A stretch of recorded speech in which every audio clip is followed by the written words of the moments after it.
All right, we're gonna make a Hugelkulture bed.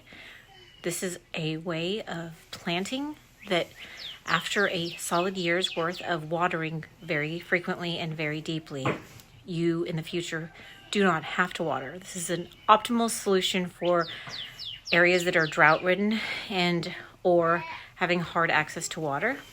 What happens is through a layering process, you end up getting your raised bed to be a self-watering raised bed by logs and wood and mulch breaking down over time and creating a sort of sponge quality that collects the dew and moisture of the morning air in order to feed back into the plants. So I'm going to show you how we layer these Hugelkulture beds. Okay, so this is an old stock tank that we've had on the property for animals, and it has seen its better days. It's got some cracks and some wear, so we are going to make it into a raised bed. I'm going to put this raised bed right over here by the playground because I have nowhere else to put it right now. And this is going to be temporary until I find a better home for it. But right now we have done our first layer, which is mostly logs and sticks. And now we're going to move on to branches with leaves.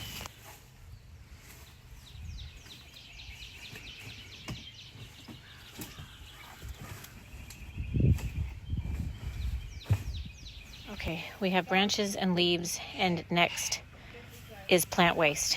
I'm not going to show you that part because it's gross. Okay, we have put the food waste down. Maggots and worms are already present, so that's great because that's what you want to eat, the organic matter that's on the lower level. So now we're putting the soil. Now I'm not buying soil this time.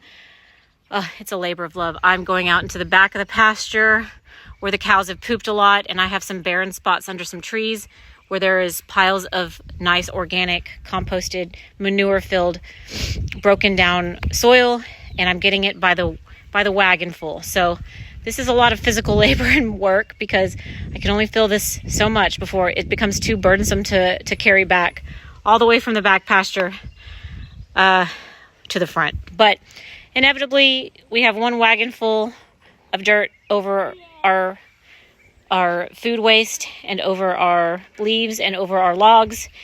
And I'm going to just keep building this and building this and building this until it's at the very top. Even though the Hugelkulture beds don't require as much soil because you've got layers, it does still require a lot of soil, at least a lot of soil for getting it this way because soil is so expensive. I'm trying to save money. Part of this actually saves you money, but it also, like I said before, it's a self-sustaining, self-watering system where you don't have to worry about watering it in the vigorous months of summer as much. Of course, doing all this with a baby in tow is what makes us warriors. Okay, about 5 wagonfuls of dirt from the back pasture, and I've filled this huge water tank that I'm converting into a raised bed about this much.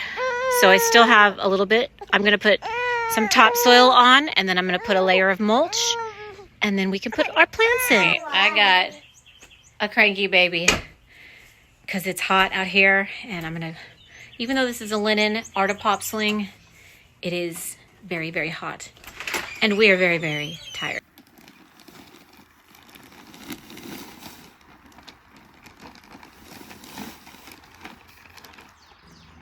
All right, so we have put our soil from the pasture, which is mostly compost, mulch, and manure, filled with manure, and now we're putting on our topsoil for the bed, and then I'm going to top it all off with a pile of mulch. All right, we have topped it all off now with some topsoil, good for vegetables, flowers, and now we are going to put a layer of mulch on top of this.